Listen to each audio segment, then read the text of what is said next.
Alors laissez-moi d'abord vous dire un truc, ça faisait très longtemps que j'avais plus lu un livre aussi rigolo entre les mains. Et ça y est, il est sorti. Méli-Mélo, c'est-à-dire qu'il faut retrouver, alors c'est un livre très amusant, très rigolo, qui fonctionne avec des spirales, vous voyez, où tous les animaux de la création sont rassemblés, mais tous en désordre, vous voyez. Et l'idée, bien sûr, ça va être d'essayer de les remettre en ordre. Alors d'accord, un livre avec des animaux qu'il faut remettre dans l'ordre, d'accord. Mais ce qui est intéressant dans Méli-Mélo, c'est qu'il nous fait toucher à quelque chose de la parole de Dieu qui est si beau, qui est de se dire, il faut lâcher les acquis pour commencer à se poser des questions. Il faut lâcher les certitudes. Oui, une coccinelle, c'est rouge avec des points noirs, voilà, puis on oublie.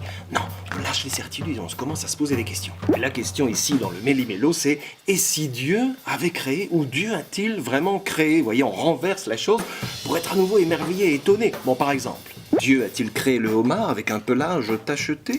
Dieu a-t-il créé le zèbre avec des grandes cornes recourbées, comme je le vois là? Dieu a-t-il créé le poisson avec des petits picots comme ça, sur son dos? Parce qu'avant d'arriver à la bonne combinaison, il faut passer par toutes les autres. Dieu a-t-il créé la coccinelle avec une queue en tire-bouchon?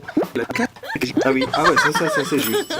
Dieu a créé le lion qui rugit, ça c'est juste. Dieu a créé le coccinelle,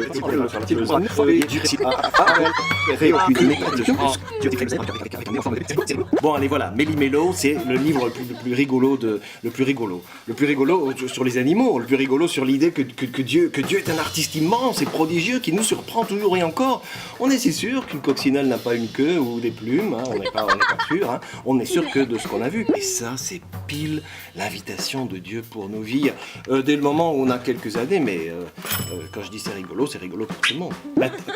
Méli-Mélo, allez. Allez, j'arrive plus à parler. Méli-Mélo, c'est des heures à rouler par terre de rire. Allez.